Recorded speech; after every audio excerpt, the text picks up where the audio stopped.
যদি তুমি ভয় পাও তবে তুমি শেষ, যদি তুমি এগিয়ে যাও তবে তুমি বাংলাদেশ।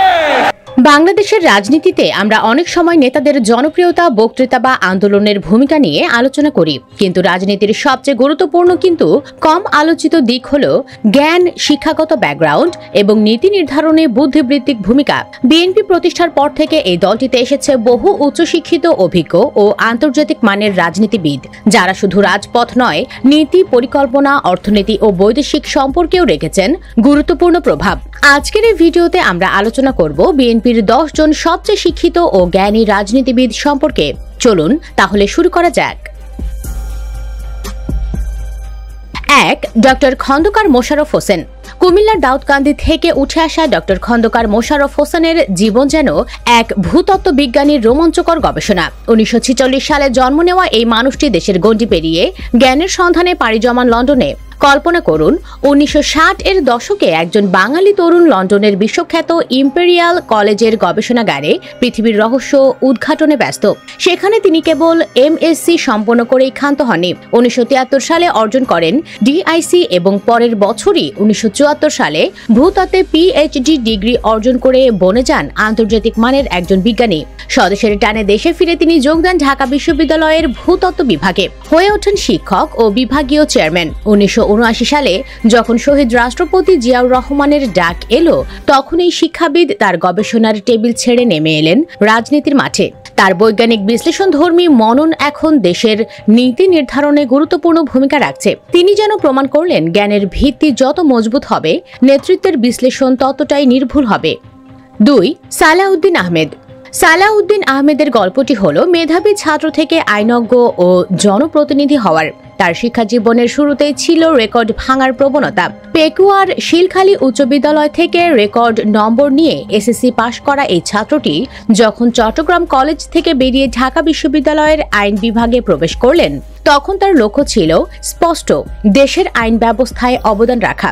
আইনে স্নাতক ও স্নাতকোত্তর ডিগ্রি অর্জনের পর তিনি অ্যাডভোকেট হিসেবে তালিকাভুক্ত হন।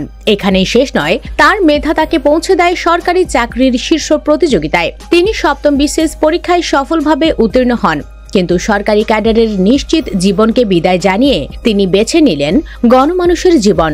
তার এই সিদ্ধান্ত প্রমাণ করে, কিছু মানুষের কাছে ব্যক্তিগত সাফল্য নয়, বৃহত্তর জনগোষ্ঠীর সেবা করাই জীবনের মূল ব্রত। 3. মির্জা ফখরুল ইসলাম আলমগীর। মির্জা ফখরুল ইসলাম আলমগীর যেন এক শিক্ষকের আদর্শ উদাহরণ, যিনি ক্লাসরুমের জ্ঞানকে সরাসরি রাজনীতির মাঠে প্রয়োগ করেছেন। ঢাকা কলেজ থেকে উচ্চ মাধ্যমিক শেষ করে তিনি ভর্তি হন ঢাকা বিশ্ববিদ্যালয়ের অর্থনীতি বিভাগে। অর্থনীতির জটিল তত্ত্ব ও নীতিগুলো তার নখদর্পণে। 1972 সালে তিনি বিশেষ শিক্ষা ক্যাডারে উত্তীর্ণ হয়ে শুরু করেন শিক্ষকতা। ঢাকা কলেজ সহ বিভিন্ন সরকারি কলেজে ছাত্রছাত্রীদের মাঝে জ্ঞান বিতরণ করেছেন। পরবর্তীকালে সরকারের অর্থ ব্যবস্থাপনা বিভাগেও তিনি দায়িত্ব পালন করেন। এই অভিজ্ঞতা তাকে দেশের আর্থিক কাঠামো সম্পর্কে গভীর ধারণা দিয়েছে। 1979 সাল থেকে যখন তিনি রাজনীতিতে যুক্ত হলেন, তখন তার অর্থনীতি এবং শিক্ষকতার অভিজ্ঞতা তাকে একজন বিচক্ষণ ও সুসংগঠিত মহাসচিব হিসেবে গড়ে তুলেছে, যিনি যুক্তির মাধ্যমে দলের অবস্থান তুলে ধরেন। 4. ব্যারিস্টার রুমিন ফারহানা। ব্যারিস্টার রুমিন ফারহানা হলেন বিএনপির তরুণ প্রজন্মের মধ্যে আইনি যুক্তির এক অপ্রতিরোধ্য কণ্ঠস্বর। হলিক্রস ও ভিকারুন্নেসা নুন কলেজের চৌকাঠ পেরিয়ে তিনি আইন পড়া শুরু করেন। তার লক্ষ্য ছিল বিশ্বের অন্যতম সেরা আইনি জ্ঞান অর্জন করা। তিনি লন্ডনের মর্যাদাপূর্ণ লিঙ্কস ইন থেকে ব্যারিস্টার অ্যাট ল ডিগ্রি অর্জন করেন। এই ডিগ্রি তাকে শুধু একজন আইনজ্ঞ হিসেবে নয়, বরং সাংবিধানিক বিষয়ে সুগভীর জ্ঞানসম্পন্ন নেতা হিসেবে পরিচিতি দিয়েছে।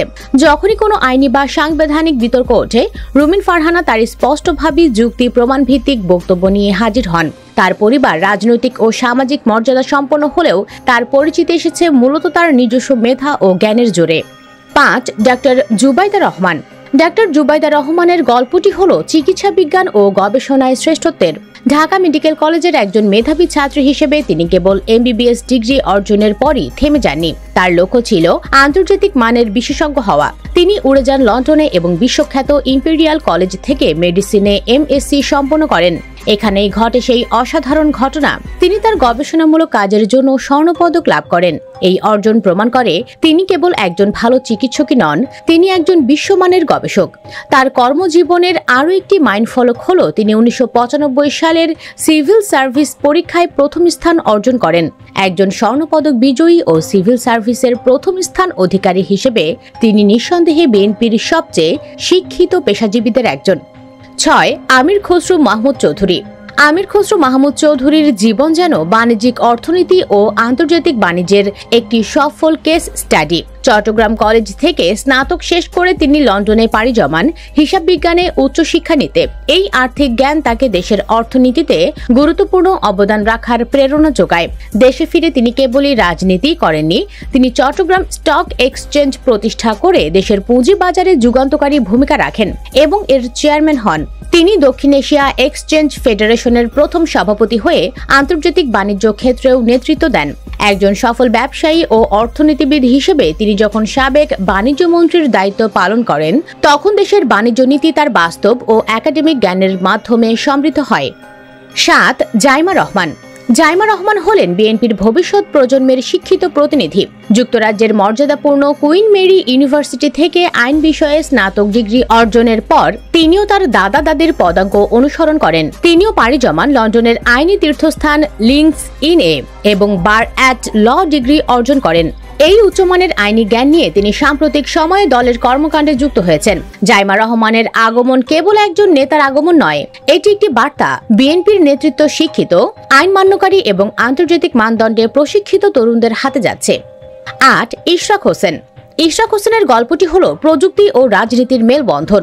ঢাকার সাবেক মেয়রের ছেলে হয়েও তিনি রাজনীতিতে আসার আগে জ্ঞানের ভিত্তি মজবুত করেছেন। স্কলাস্টিকা থেকে ও লেভেল এবং এ লেভেল শেষ করে তিনি উড়ে যান যুক্তরাজ্যে।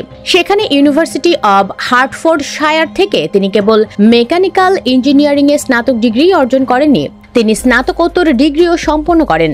একজন ইঞ্জিনিয়ারের দৃষ্টিভঙ্গি হল সমস্যাকে বিশ্লেষণ করা এবং কার্যকর সমাধান তৈরি করা। এই কারিগরি জ্ঞান নিয়ে দেশে ফিরে তিনি যখন রাজনীতিতে সক্রিয় হলেন, তখন নগর উন্নয়ন ও অবকাঠামোগত সমস্যা সমাধানে তার প্রকৌশলগত দক্ষতা বিশেষভাবে কাজে আসে। 9. তারেক রহমান।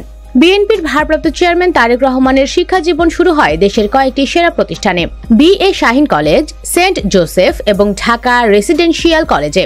পরে তিনি ঢাকা বিশ্ববিদ্যালয়ে আইনি এবং আন্তর্জাতিক সম্পর্ক বিষয়ে অধ্যয়ন করেন। যদিও রাজনৈতিক সংগঠন পরিচালনায় তার দক্ষতা ও অভিজ্ঞতাই বেশি আলোচিত, তবে আইন ও আন্তর্জাতিক সম্পর্ক বিষয়ে তার প্রাতিষ্ঠানিক জ্ঞান তাকে আইনি ও কূটনৈতিক জটিলতা বুঝতে সাহায্য করেছে। একজন শীর্ষ নেতার জন্য আইনের প্রাথমিক জ্ঞান থাকা অপরিহার্য, যা তাকে রাজনৈতিক কৌশলে বিচক্ষণতা এনে দেয়। 10. এ.জেড.এম. জাহিদ হোসেন। এ.জেড.এম. জাহিদ হোসেনের জীবন হল চিকিৎসা বিজ্ঞান ও রাজনৈতিক প্রতিশ্রুতির গল্প। ময়মনসিংহ মেডিকেল কলেজ থেকে এমবিবিএস ডিগ্রি অর্জনের পর তার জ্ঞান ও গবেষণার যাত্রা কেবল শুরু। তিনি অর্জন করেন এফসিপিএস এমএস এর মতো বিশেষজ্ঞ ডিগ্রি। তবে তার মুকুটের সবচেয়ে উজ্জ্বল পালক হল যুক্তরাজ্যের এফআরসিপি ডিগ্রি অর্জন। এই অর্জন তাকে আন্তর্জাতিক খ্যাতিসম্পন্ন বিশেষজ্ঞ চিকিৎসকের মর্যাদা দিয়েছে। দলের চেয়ারপারসনের ব্যক্তিগত চিকিৎসক ও স্থায়ী কমিটির সদস্য হিসেবে তিনি একই সাথে মানুষের স্বাস্থ্য ও রাজনৈতিক নেতৃত্ব উভয় ক্ষেত্রেই তার প্রজ্ঞা ব্যবহার করছেন। সুপ্রিয় দর্শক, এরকম আরো অনেকেই আছেন যারা বেশ শিক্ষিত। এর বাইরে আপনার জানাশোনা কোনো বিএনপি নেতার শিক্ষাগত যোগ্যতা সম্পর্কে জানাশোনা থাকলে জানাতে পারেন কমেন্ট বক্সে। ভিডিও ভালো লাগলে লাইক দিন এবং শেয়ার করুন, আর অবশ্যই চ্যানেলটি সাবস্ক্রাইব করুন। ধন্যবাদ।